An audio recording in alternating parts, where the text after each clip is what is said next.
Bullish inflation reports, falling expectations for higher interest rates, and reassuring headlines from the Federal Reserve. By every traditional rule, gold and silver should be climbing. Instead, they keep falling. So what are investors seeing that the headlines refuse to acknowledge? Why are professional money managers quietly ignoring the bullish narrative? While bond yields, central banks, and institutional capital appear to be telling a completely different story. Is this simply another temporary correction? Or is the market exposing a much larger economic reality that most investors won't recognize until it's already too late? Stay with us, because by the end of this video, the real reason behind this extraordinary disconnect may completely change the way you look at gold, silver, and the global financial system. Welcome to Next Alert, where we cut through the noise and focus on the economic signals that truly matter. If you're someone who values careful research over sensational headlines, we'd be honored to have you join our community. Please take a moment to subscribe and become part of a growing family of thoughtful investors preparing for tomorrow, not reacting to yesterday. And before we begin, let us know in the comments, which country are you watching from today? It's always fascinating to see where our viewers are joining us from around the world. Gold is falling, silver is falling, yet the news surrounding both markets appears increasingly supportive. Inflation has come in lower than many economists expected. Several Federal Reserve officials have suggested that interest rates may already be restrictive enough. Financial headlines are becoming more optimistic about the possibility of policy easing in the months ahead. Under normal market conditions, these developments would be expected to strengthen precious metals. But that is not what is happening. Instead, gold continues slipping from recent highs while silver struggles to regain momentum. For many investors, the situation makes very little sense. If the economic news is becoming more favorable, why are assets that traditionally benefit from lower interest rates continuing to move in the opposite direction? This unusual contradiction has become one of the most important questions facing financial markets today. The answer begins with a simple reality that many investors overlook. Markets do not move based on today's headlines. They move based on what investors actually believe. Every major investment decision is built on expectations about the future, rather than the events already reported in the present. By the time an inflation report reaches television screens or financial websites, institutional investors have often spent weeks preparing for every possible outcome. That means positive news alone is rarely enough to change market direction. Professional investors are constantly asking a different question. Do they believe the data, or do they believe something else is developing beneath the surface? That distinction may explain why gold and silver are behaving so differently from what traditional market theory would suggest. At first glance, lower inflation should reduce pressure on the Federal Reserve. If inflation continues cooling, policymakers have less reason to keep interest rates elevated. Lower rates generally weaken the US dollar, reduce the opportunity cost of holding precious metals, and create a more supportive environment for gold and silver prices. That is the textbook explanation. However, financial markets rarely follow textbooks during periods of uncertainty. Instead, institutional investors focus on another indicator that often carries far more influence than any single inflation report: the bond market. Every day, trillions of dollars move through government bond markets. Unlike television commentary, these markets represent real capital making real decisions. Bond yields reflect what investors collectively expect regarding inflation, economic growth, and future monetary policy. Recently, bond yields have remained stubbornly elevated despite encouraging inflation data. That tells an entirely different story. It suggests many large investors remain unconvinced that inflation has truly been defeated. Some continue worrying that energy markets, geopolitical tensions, government spending, and global supply disruptions could push prices higher again later this year. If those concerns prove correct, today's optimistic headlines may only represent a temporary pause rather than a lasting trend. At the same time, technical forces have added even more pressure. Large institutional funds increasingly rely on algorithmic trading systems that react to momentum instead of emotion. When prices begin falling below important technical levels, these systems frequently trigger additional selling, regardless of whether the underlying fundamentals have changed. As more automated selling enters the market, negative momentum feeds on itself, creating declines that often appear disconnected from the news.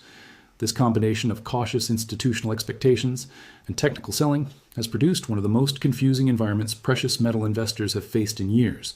The headlines are becoming more optimistic, yet the market itself continues acting as though a much different future lies ahead. So the critical question is no longer whether today's economic reports appear bullish. The real question is this: what are institutional investors seeing that convinces them the official narrative may not tell the whole story?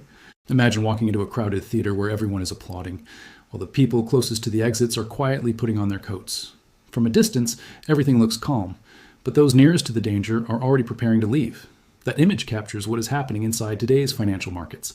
Retail investors are celebrating cooler inflation reports and increasingly optimistic headlines, believing the worst may finally be over. Meanwhile, many of the world's largest institutions are behaving very differently. They are not buying the narrative, they are questioning it, and in financial markets, actions speak much louder than headlines. Professional investors understand something that history has demonstrated repeatedly. Government reports describe what has already happened. Markets, however, are constantly trying to price what happens next.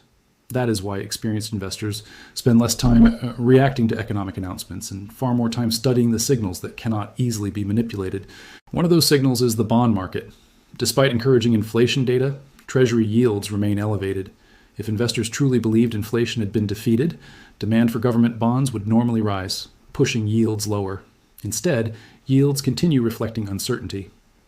The bond market appears to be asking a question that few television commentators are discussing. What if inflation has slowed, but never actually disappeared? That possibility changes everything. Energy prices remain vulnerable to geopolitical conflict. Shipping routes continue facing disruptions. Governments across the world are carrying record levels of debt, while fiscal spending remains historically high. Even if consumer prices cool temporarily, the structural forces that created inflation have not vanished. Large institutions understand that inflation often moves in cycles rather than straight lines. The first decline rarely guarantees lasting stability.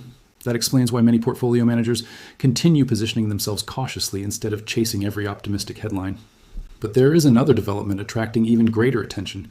While financial media debates whether investors should buy or sell gold, central banks continue doing something remarkably consistent. They keep accumulating it. This is not emotional investing, it is strategic preparation. Why would the institutions responsible for managing national reserves continue increasing their exposure to physical gold if confidence in the current monetary system were truly strengthening? That question deserves far more attention than daily price fluctuations. At the same time, another quiet shift is taking place thousands of miles away. China continues expanding policies that encourage ownership of physical precious metals while reducing dependence on paper markets. Whether viewed as diversification, risk management, or long-term monetary planning, the direction is becoming increasingly difficult to ignore. The world's largest financial players appear to be preparing for possibilities that the average investor has barely begun to consider. This creates one of the greatest paradoxes in modern investing. Prices can fall, even while long-term demand quietly becomes stronger. That contradiction has appeared before major turning points throughout financial history. And it raises an uncomfortable question that every serious investor should consider before making their next decision. If governments continue projecting confidence, while central banks continue buying gold, which side truly understands where the global economy is heading? The biggest warning of the week did not come from a market crash. It did not come from an inflation report. It did not come from a gold chart or a silver chart. In fact, millions of investors never even noticed it. It happened inside a government hearing room where cameras were rolling, reporters were taking notes, and financial officials answered questions that most people assumed were routine. But buried within that conversation was a message that could reshape how investors think about risk over the next several years. Because sometimes the most important market signals are not found on trading screens. They are hidden inside carefully chosen words. When senior policymakers testify before lawmakers, every sentence is measured. Every phrase is deliberate. They rarely announce dramatic policy shifts outright. Instead, they leave clues, small pieces of information that experienced investors assemble into a much larger picture. This hearing was no different. Questions quickly turned toward the growing concentration inside financial markets. A remarkable percentage of stock market gains has been driven by only a handful of technology companies, many of them benefiting from enormous optimism surrounding artificial intelligence. On the surface, that may appear to be a sign of strength, but history suggests something very different. Whenever too much wealth becomes dependent on too few companies, markets become increasingly fragile. The higher concentration rises, the greater the risk that disappointment in one sector can spread across the entire financial system. That concern is no longer theoretical. Millions of retirement accounts, pension funds, and investment portfolios now rely heavily on technology stocks continuing to outperform. If expectations surrounding artificial intelligence fail to match reality, the consequences could extend far beyond Silicon Valley. Entire retirement plans could suddenly face enormous pressure. During the hearing, another important topic quietly emerged. What happens if financial markets experience severe stress? The response was subtle but significant. The possibility of using the Federal Reserve's balance sheet again was left firmly on the table.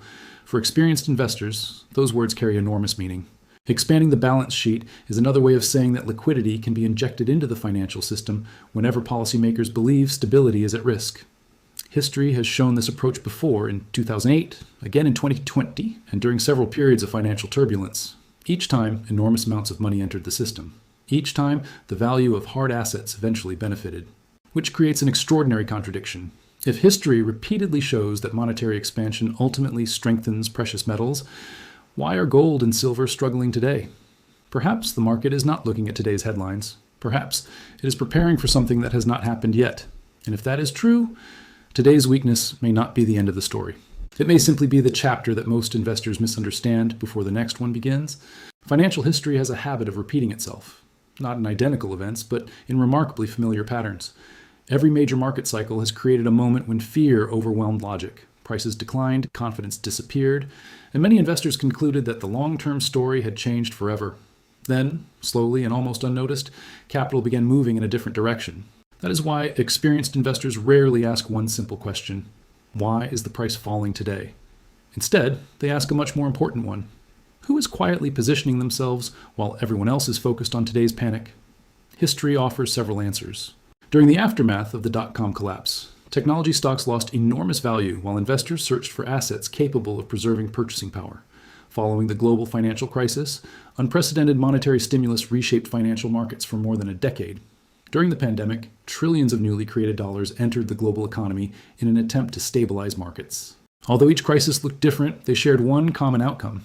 Confidence eventually shifted toward hard assets, not because gold and silver produce earnings, not because they generate dividends, but because they exist outside the promises made by governments, corporations, and financial institutions. Today, many of those same structural pressures are quietly returning. Global debt continues climbing to record levels. Governments around the world are spending far more than they collect. Central banks remain active buyers of gold. Nations are gradually reducing their dependence on a single reserve currency. And geopolitical tensions continue disrupting trade routes, supply chains, and commodity markets. None of these developments guarantee higher precious metal prices tomorrow. But, together, they create a foundation that serious long-term investors cannot afford to ignore. This is where many market participants make their biggest mistake. They confuse short-term price action with long-term value. A declining chart often convinces investors that something has become less valuable. In reality, price and value are not always the same thing. Markets frequently overshoot in both directions. Optimism pushes prices too high. Fear pushes them too low. The greatest opportunities often appear when sentiment reaches its weakest point, not because risk has disappeared, but because perception has become disconnected from reality. The coming Federal Reserve meeting may become another important turning point. If policymakers maintain higher interest rates for longer than expected, precious metals could experience additional short-term pressure. If economic conditions weaken faster than anticipated and markets begin pricing future rate cuts, sentiment could shift just as quickly. Neither outcome should surprise experienced investors. Both remain entirely possible. That is why disciplined investors spend less time trying to predict the next daily price movement and more time preparing for multiple scenarios. The objective is not to guess tomorrow's headline. The objective is to build resilience regardless of which headline arrives. Perhaps that is the greatest lesson hidden beneath this entire story. The biggest risk facing investors today may not be falling gold prices or declining silver prices. It may be allowing temporary market noise to distract from much larger structural changes unfolding across the global financial system. Because while millions of investors continue debating today's charts, the institutions with the longest investment horizons appear to be preparing for tomorrow's economy. And history suggests they rarely make those preparations without a reason.